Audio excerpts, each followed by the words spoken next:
Welcome back guys, and in this video we are going to see weights in Selenium. Okay, so let me read out these points which I have written and make you understand what weights are. Okay, so wait helps the test script to pause until a certain web element or whole page loads. Okay, so what does this point means? For example, there is a website, and when you open it, certain web elements such as a certain image or certain icon over the website takes little bit more time as compared to the complete website to load. Okay, you have already seen all these scenarios, right? For example, if you open a website, there may be certain elements which take time in order to load, right? So now, when you're trying to locate that particular element which takes more time in order to load over the web page when you open the website, the script may throw an exception, element not visible exception. Why? Because that particular element is taking a little bit of more time as compared to the complete website. So the script may throw an exception, element not visible exception, right?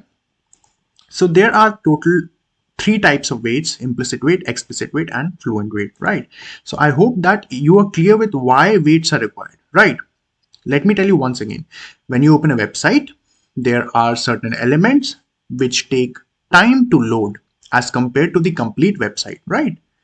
And when you are locating those particular elements which take time in order to load, then the script may throw an exception, element not visible exception, right? In order to avoid this particular exception, we use weights, right? So let us move to the next slide and see what are the different kinds of weights and try to understand them.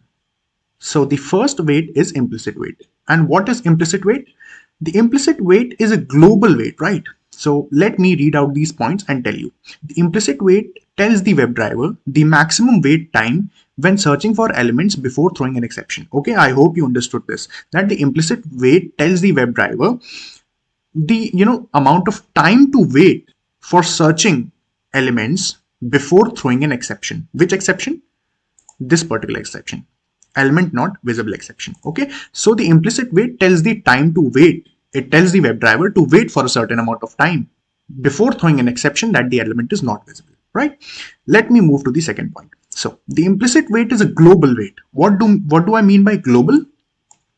By global, I mean that it is applicable to the complete website. Here, implicit wait is not only waiting for a certain web element which is taking time to load. Okay, it is waiting globally for the complete website to load completely.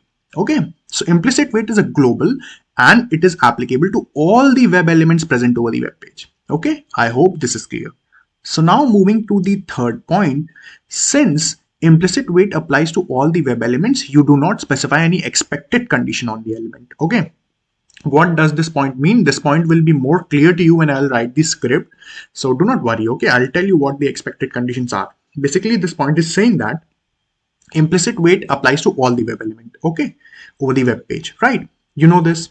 So we are not finding a particular element, right? So we do not need to apply any expected conditions for a particular element. Okay, how do we specify this particular expected condition?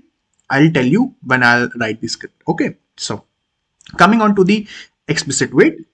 Explicit wait tells the WebDriver to wait until a certain condition is met, right? So explicit wait explicitly waits for a particular web element. For example, a particular icon is taking time to load over a website.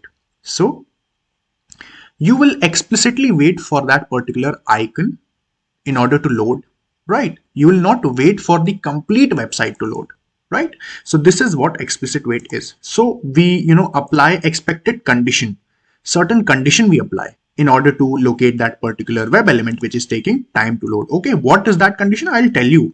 Please have patience. I'll tell you. Do not worry, right? I guarantee that you will understand when I write the script. So explicit wait waits only for a certain web element. I have already told you. Okay, this does not waits for the complete website, right? So it waits for a certain web element only. Now the expected conditions need to be specified for a explicit wait to be executed. Okay, so we need to specify certain conditions in order to apply the explicit wait for a certain web element. Okay, I'll tell you when I'll write the script. right?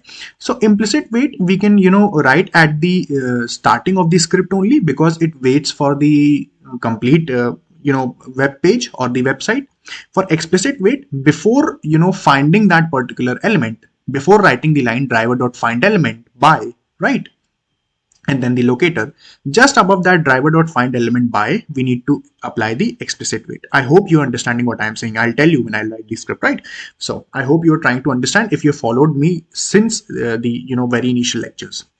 So let me move to the fluent wait. So now we will look over the fluent wait, and in the fluent wait, we can basically, provide a timeout and a polling time. So what does this mean?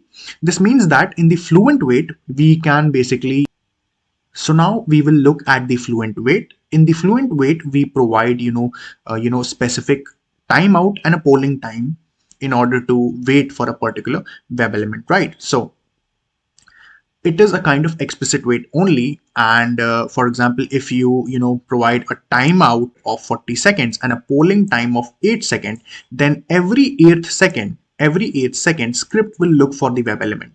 Okay, script will look for that particular web element. Okay, and in total it will look for 5 times, right? Why 5 times? Because 40 seconds is the timeout, and 8 every 8 seconds you are looking for that particular web element. Within that particular 8 seconds you are looking for that particular web element, right? So how many times it will look, script will look for that particular web element? 5 times. Why? Because 40 divided by 8 is 5.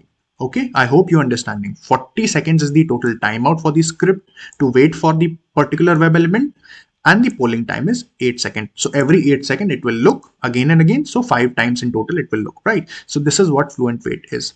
You'll be understanding waits more clearly when I'll write in the script and tell you practically that what basically waits are, right? So we will meet in the next video. Till then, keep revising, keep learning, and keep watching. Thank you.